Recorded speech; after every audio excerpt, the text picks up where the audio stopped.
when the Islamic warrior Saladin conquered the Crusaders and took control of Jerusalem, all right, he entered into an agreement that the Muslims would protect the Christian churches. And so he appointed 2 Muslim families. Both of these families have been in Jerusalem for, close to 1,000 years. And each generation has passed down the key. The key. Right. The physical key. Mr.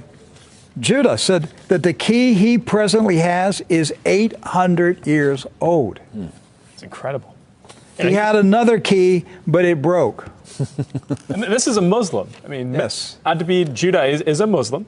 And he said it's a great honor for a Muslim to hold the key to the Church of the Holy Sepulchre, which is the most important church in Christendom.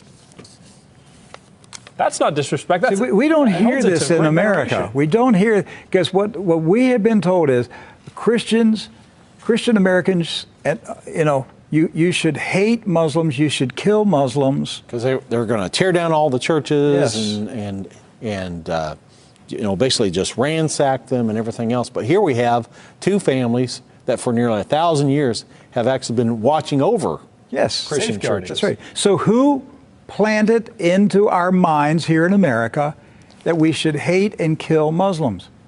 Who planted that thought in our head? Because it came into our society after 9/11. That's correct.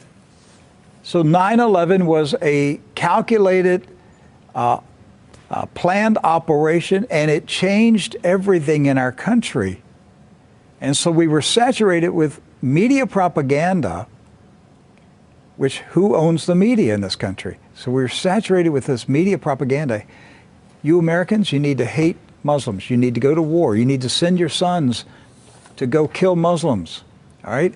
And yet, when you go to the Middle East, you find out that the Muslims, like Christians, are taking care of Christian churches. Yes. Do not hold animosity against Christians or Americans, except in the case where Americans are pushing for war in their countries or trying to take their land. So they've lived together. They've lived together for centuries and centuries. Jews, Christians, and Muslims have lived together for centuries. They were buying and selling. They were trading. They were doing business together. They were building houses next door to each other for centuries. And it didn't change until the Zionists came. Now, see, you say, wait a minute, I thought Zionists are Jews. Not all Jews are Zionists. And not all Zionists are Jews. Right. Zionism is a political movement. Yes. Right. It's an ideology. Yes. Not an ethnicity. And so when the Zionists came to Jerusalem and Palestine, basically in the 1920s and 30s and 40s, all right, they came to agitate. They came to infiltrate. They came to seize control. And so they formed paramilitary groups, like Irgun. And that's where Ariel Sharon and Menachem Begin, these guys were young terrorists. And so there's where the hatred started to come in. The fighting, the animosity, the bitterness. But it didn't start until the Zionists appeared.